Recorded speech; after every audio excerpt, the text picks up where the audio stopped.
coming up. I invite the CMA to consider Agenda Sub-Item 15B, Rules, Modalities and Procedures for the mechanism established by Article 6.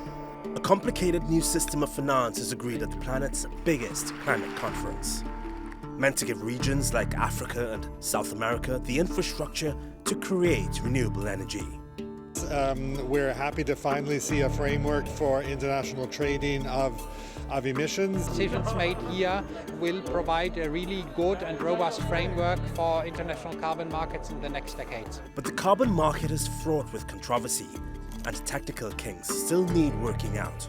These rules are not very detailed. There's not actually space in the carbon budget for us to be doing that kind of trading. Just 2 degrees is on. Now. And I guess the biggest criticism I've heard is that this just allows a country or corporation to continue emitting without tackling the real cause of climate change. I mean, it's essentially a permit to continue polluting and continue business as usual.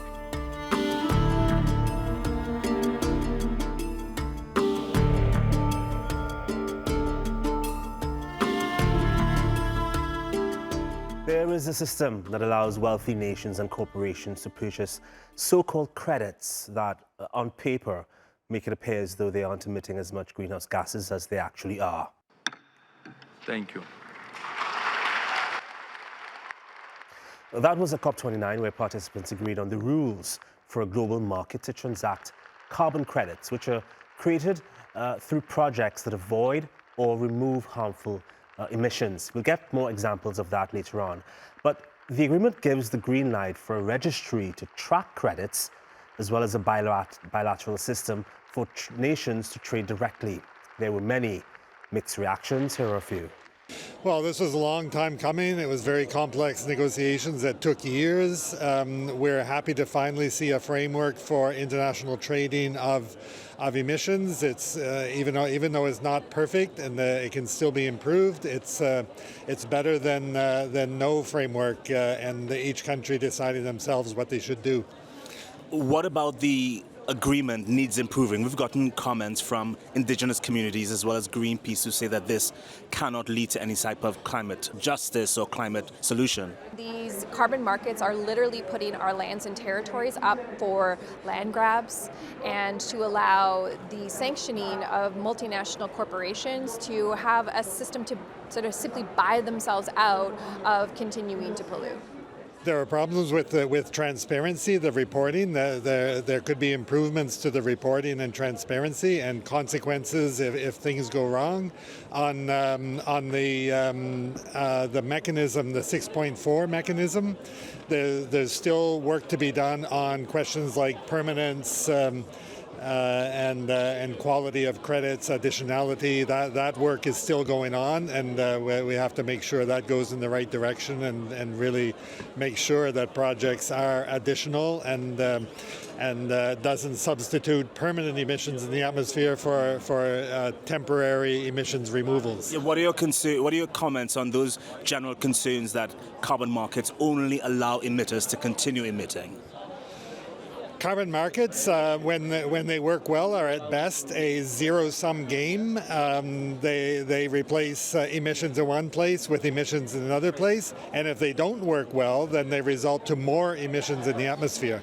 International carbon markets have been a very contested subject, so it took now almost a decade since the Paris Agreement to get all the rules in place. So it's a great day because it means we see a full operationalization of the international carbon markets, and that would of course enable now developing countries to generate revenues through the generation of carbon credits, and also to really now have a benchmark for the international carbon markets. There have been a lot of scandals in the voluntary carbon market recently that tainted the reputation of the market. The decisions made here will provide a really good and robust framework for international carbon markets in the next decades. Your thoughts on this mechanism? It seems to have been a win, celebrated inside when the gravel went down. What are your thoughts on it? Well, we don't really consider this a win because we think that the focus here in these negotiations and the outcome of COP29 should have been rather on a strong delivery on mitigation, on emission reductions, and not on compensation-based mechanisms. We're very concerned about what this means. Article 6 was just pushed through in a complete end of diplomacy situation that we've never seen before in the UN, where documents from last week, the removals document in Article 6.4 and the methodologies document, were pushed through by the COP presidency without any party-driven process. This is not a democratic process. It's the end of diplomacy. And Article 6, the carbon markets, this is not a solution to climate change. In fact, it is the opposite. If we want to compensate emission budgets from here to there, then you need to make sure that these projects are not having a negative impact on people and nature. And also you need to make sure that emissions and emission accounting is done in a way so that you don't actually cheat yourself. Because time for offsets is really over. I mean, if you look around the world, we have climate impacts everywhere. And compensating emission budgets is not really the solution. It's emission reductions, and that needs to happen now. These are permits for polluters to continue polluting, to continue extracting at the sites of Indigenous peoples' territories and lands, and for the biggest polluters on the planet to profit from this. We are also, what's different with Article 6 is that these markets are linked to countries' NDCs, or nationally determined contributions, which means that countries parties within their countries, within their limits, they can basically say that they've reduced their emissions by using things like carbon capture and storage, a risky geoengineering technology that we know doesn't work. It doesn't keep CO2 in the ground, and it doesn't even capture it. So what we're looking at right now is a whole new game in carbon markets. And we should be scared, because right now what they did is they just guaranteed at least 20 or 30 years of extraction. 20 or 30 years more of fossil fuel extraction by passing Article 6. It just dawned on me that you may not know what carbon credits are. No worries, we've got your back.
Even Indigenous peoples who carbon market engineers say will benefit greatly from the system are skeptical. Este protocolo no se cumplió con la empresa que aquí entró invadiendo porque no se respetó, no reconoció que aquí hay unas autoridades ambientales y unas autoridades tradicionales. Pero minería es la afectación ambiental, la contaminación, pero esto contamina espiritualmente, físicamente, destruye todo lo que uno quiere hacer en este territorio, por plata. Ese proyecto pues nos ha dificultado de tener buenas comunicaciones, pues, y así nos dificultó mucho en cuanto a seguir con nuestro trabajo como mujeres. La Amazonía es reconocida como pulmón de América, ¿no? Pero también se debe reconocer de que aquí existimos gente como seres humanos, con los mismos derechos. Nacemos, sentimos, sufrimos y morimos también. Efectivamente nos dividimos, pues eso nos trajo muchas causas, muchos conflictos entre parientes, pues ya no podíamos entender que cómo era eso, por cuestiones de la plata, digamos. We reached out to ActionAid, a climate group that's been investigating the carbon market, as well as one researcher who's got some interesting findings. As the agreement stands now, do you think it can really help us tackle climate change and unlock financial support for developing countries? So we've actually got a lot of concerns about the state of the carbon markets under the Paris Agreement. And there are a couple of different ways that we could see that kind of trading. One is under the mechanism you talked about, where anybody like a corporation or another country or a sort of a sub-state entity could be buying from any similar entity in another country. But then there's also trading between governments. It really depends how you implement it. So if you implement it really well, then yes, it could support, but there's a lot that could also go wrong. There's not really space for, like, the idea behind carbon markets that you talked about was, one country that's having one country that's having a hard time like actually reducing their emissions could sort of buy a carbon credit from another country and help support action there. But the problem is that we're so late actually acting on climate change. There's not actually space in the carbon budget for us to be doing that kind of trading. Like if you plant a forest and the forest burns down later on, then the carbon is back to the atmosphere. And how do you prevent that? Or if you can't prevent it and it happens, how do you account for that? So these are all rules that need to be laid out. The other concern is that most of the time studies have shown that it doesn't actually work, that we don't actually see a reduction in emissions from these types of trading mechanisms. And then the other concern is for the communities on the ground where these projects are being hosted, is that there needs to be a lot of protections to make sure that they aren't being harmed. And we are concerned that the Paris markets aren't meeting that standard right now. So then, if the carbon market does go through, will there be independent verification, for example, that say a project generated the required emissions reductions, I guess? Yeah, the agreement has a number of safeguards, but they are more at the principle level. So, for example, it says environmental integrity should be ensured, or it says double counting shall be avoided. But these rules are not very detailed, and so it really depends how countries that cooperate in carbon markets, how they implement them in practice. Well, technically, under some of the mechanisms, there should be some oversight, but it's not really clear that it's going to be strong. And on the trading between countries, there's not even a lot of transparency. So we are worried that a lot of the credits that are going to be traded aren't actually going to provide real emission reductions. I mean, it's essentially a permit to continue polluting and continue business as usual. And I mean, the thought that advocates will often say is that this is supposed to be for really hard to abate sectors where there isn't a really, a simple solution on switching to solar or cleaning the electricity. But there's no forcing mechanism to require that that is the type of emissions that people are trying to offset through carbon markets. So then, once the carbon market is going full steam, do you think it's going to do more harm than good? We're really concerned that it's going to do quite a bit of harm. Study which carbon credit projects achieve the lowest real emissions and which were the highest? Yeah, in our study, we looked at where do we find really robust studies that have investigated specific carbon crediting projects or specific project types. And we found that some forestry projects are like improved forest management. So you already have a forest, but you say you manage it better in the future. That performed really low. We also saw wind power projects performing low, mostly because they are often supported by feed-in tariffs, so they can sell electricity at a fixed price, and with that they are usually economically already viable. And So the study didn't find that these wind power projects are additional. Meanwhile, a team of international researchers is warning that our forests and oceans could begin emitting more carbon than they absorb. They say extreme heat, droughts, and disturbances like pest outbreaks and wildfires are weakening Earth's natural carbon sinks as countries fail to meet their net zero targets. These findings raise critical questions about how much we can rely on the natural world to reduce emissions, if at all. Nature has so far balanced our abuse. This is coming to an end. This dark warning comes from a team of international researchers who discovered in 2023 that crucial carbon sinks had temporarily collapsed, absorbing almost no CO2 last year. The new findings are a departure from how scientists have measured how carbon sinks reduce emissions, risking an acceleration of global heating beyond previous predictions. So without these natural systems, the forests taking up some of the carbon, we should have a faster climate change than we actually do. Our oceans, forests, soils, and other natural carbon sinks absorb around half of all human emissions, with planet-warming gases reaching a record 34.7 billion tons in 2023. The balance is beginning to shift. And in the Amazon, we talk about the Amazon tipping point and the possibility that the entire ecosystem will go into collapse. Scientists have noted alarming signs that our ocean is also losing its effectiveness as a carbon sink. Even though it has reduced around 90% of the warming from burning fossil fuels in the past decades, all that carbon in the water has damaged marine ecosystems.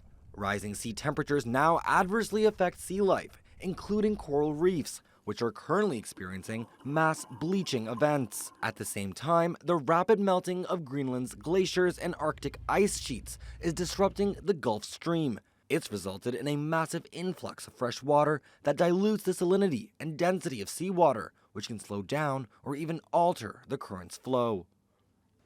Melting sea ice also exposes algae-eating zooplankton to more sunlight, potentially disrupting their migration patterns, which help store carbon on the ocean floor. Emissions from soil, the second largest active carbon store after oceans, are projected to rise by up to 40% by the end of the century. Experts link this to record-breaking droughts that cause nutrient-rich microbes to break down faster. One study even found that Australian soil will be a net emitter of CO2 by the end of the century unless action is taken. Meanwhile, the boreal forest, which holds about a third of the world's land carbon and spans Russia, Scandinavia, Canada, and Alaska, has seen its carbon absorption decline by over a third due to wildfires and timber clearing. Going forward, we have these estimates of how much carbon is going to be taken up by the ecosystems, but those estimates are very uncertain. And so if we see these kind of big changes where fires become more common in the boreal forests, we might not see as much carbon taken up from these natural ecosystems as we expect. The findings suggest our reliance on natural sinks for carbon absorption is becoming increasingly precarious. To mitigate these risks, experts emphasize the need for enhanced forest management, protection of intact ecosystems, and a significant reduction in emissions across the agricultural and energy sector.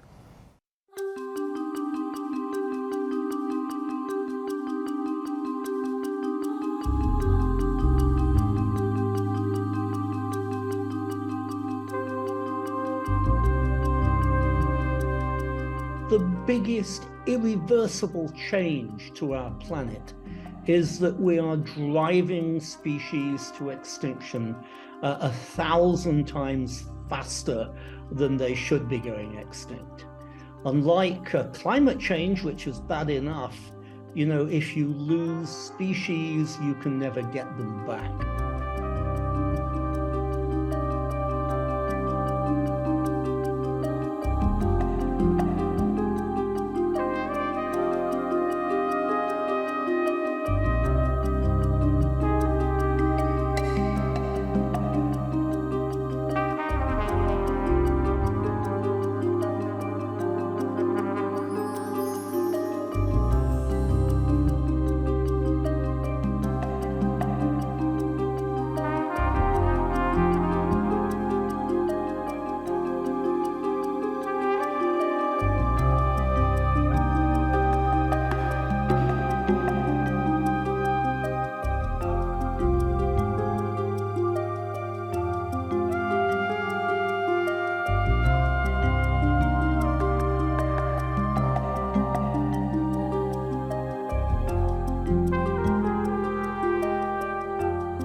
Following the climate crisis can be confusing at times. Another study published in the scientific journal Earth System Dynamics says reaching net zero may not be enough to stop global warming.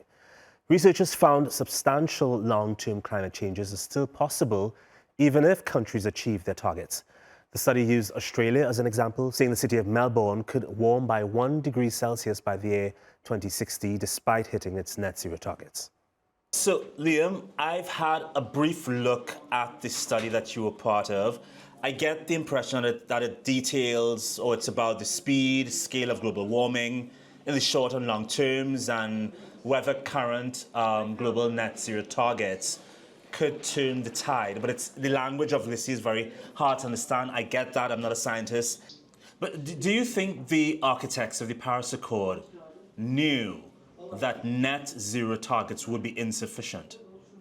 Whether or not the signatories, truthfully, I am not sure how those marks were come up with at 2 degrees and 1.5. I imagined they were informed by large ensembles of simple climate models. Let's get to something else. Your study says, quote, simulations suggest that the cessation of carbon dioxide emissions would result in an almost immediate halt to global warming and near zero global temperature change in carbon dioxide emissions for the following century.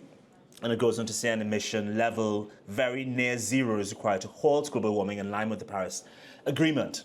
Carbon capture, for example, specifically sucking carbon dioxide out of the atmosphere, how possible do you think it is that we create this technology on a large enough scale, and how much effect do you think it would have on global warming in terms of sucking the carbon dioxide directly out of the atmosphere, the carbon dioxide that is already there and is not being put out regularly? That's a great question. So carbon dioxide removal is definitely in its kind of infancy with regard to the technological development, and very much so in terms of scaling. To my understanding, the technology and the ability to scale it is not at a point right now that would make it the solution. I think the solution is to reduce our carbon dioxide usage, our dependence on fossil fuels, by adopting renewable energy types of projects like solar and wind. Did your study scare you at all? It did a little bit, just because there are some uncertainties around, and the models do say different things. What scared me most was the study highlights that even after reaching net zero CO2, populations of lower socioeconomic development, especially in tropical populations, still would experience a disproportionate impact from heat extreme events, whereas higher socioeconomic developed nations such as the United States and countries in Western Europe may stand to benefit more from reaching net zero than the developing, more vulnerable populations of the world, which is a bit troubling thinking about where the most carbon dioxide emissions would come from regionally around the world would be these, especially like Northern Hemisphere land-based high emitting countries. So that was a bit troubling to me. Another aspect that would be troubling is, so the reason that these studies show that we have a more or less stable temperature once we reach net zero is because the land masses cool generally, but the ocean masses, especially in the Southern Ocean, show either little change or continued warming. And one major issue that we do see in climate science are marine heat waves. They can have devastating impacts on ecosystems and our food chain. So that would also be a very valid area to research in the future, and something that could be of concern when looking at net zero. And that's our show. I'll leave you with pictures of communities that could stand to benefit or lose when it comes to the carbon market system.